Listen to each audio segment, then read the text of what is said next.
perawatan paliatif adalah perhatian sepenuhnya terhadap pasien, keluarga, dan teman-temannya ketika penyakit pasien tidak dapat disembuhkan dan kemungkinan hidup kecil. Pengertiannya, perawatan yang dilakukan untuk membantu meringankan dari penderitaan fisik sampai psikologis pada pasien yang tidak dapat disembuhkan atau dalam tahap terminal.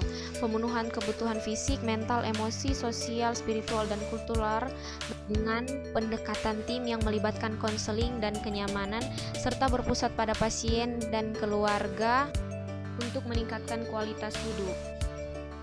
Dengan tujuan yang pertama mencapai kualitas hidup maksimal bagi pasien dan keluarga. Yang kedua untuk memberikan dukungan dan perhatian untuk membuat hidup pasien menyenangkan selama masa sakit sehingga mereka bisa menikmati betul sisa hidup mereka. Yang ketiga, perawatan paliatif tidak hanya diberikan pada pasien yang menjelang ajal, tapi diberikan juga setelah diagnosis penyakit terminal ditegakkan bersama pengobatan kuratif. Filosofi perawatan paliatif yaitu meyakini bahwa setiap orang mempunyai hak diobati, meninggal secara bermartabat, mengurangi rasa nyeri dan pemenuhan kebutuhan biopsikososial dan spiritual. Prinsip asuhan perawatan paliatif: yang pertama, melakukan pengkajian secara cermat. 2. Mendengarkan keluhan dengan sungguh-sungguh.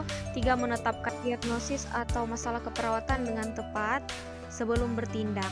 4. Melaksanakan tindakan atau asuhan pemberian obat, perawatan luka, dan lain-lain. 5. Mengevaluasi perkembangan pasien secara cermat.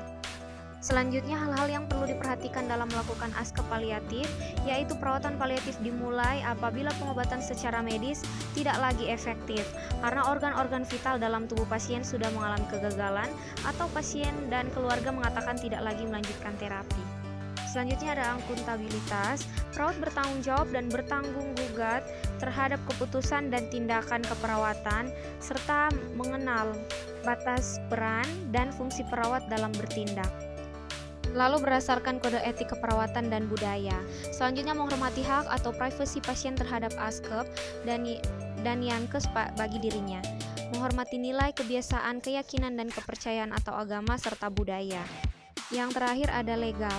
Pelaksanaan ASKEP sesuai dengan peraturan perundang-undangan keperawatan, kebijakan lokal dan nasional, serta mengenal tindakan yang tidak sesuai dengan hukum yang berlaku dan terkait dengan kode etik profesi atau keperawatan. Penilaian pada perawatan paliatif. Yang pertama, Edmonton Symptom Assessment System. Rasa sakit, aktivitas, mual, depresi, kecemasan, rasa mengantuk, nafsu makan, kesehatan, serta sesak napas. Pengkajian psikososio-spiritual. Pertama, kemampuan fungsi sosial. 2. Kondisi mental atau emosional. 3. Hubungan interpersonal. 4. Kegiatan yang dilakukan. 5. Konflik dalam keluarga. 6. Peran sistem budaya, spiritual, dan aspek religius. 7. Sumber keuangan. 8. Komunikasi. 9. Kepribadian atau personality. 10. Adat istiadat dan pembuat keputusan. Universitas Pembangunan Indonesia Manado berdiri megah dengan ruangan 7 lantai, terdiri dari ruangan kelas, ruangan kantor, perpustakaan, laboratorium komputer, laboratorium keperawatan, pengadilan semu, dan laboratorium bahasa, kantin, serta rooftop di lantai atas. Universitas Pembangunan Indonesia Manado memiliki 6 fakultas dengan program studi, yaitu Fakultas Pertanian, Prodi Agribisnis, Fakultas Hukum, Prodi Hukum, Fakultas Teknik, Prodi Teknik Elektro dan Teknik Sipil, Fakultas Ilmu Sosial Ilmu Politik, Prodi Ilmu Politik, Fakultas Sastra, Prodi Sastra Inggris, Fakultas Keperawatan, Prodi Ilmu Keperawatan dan Profesi Nurse.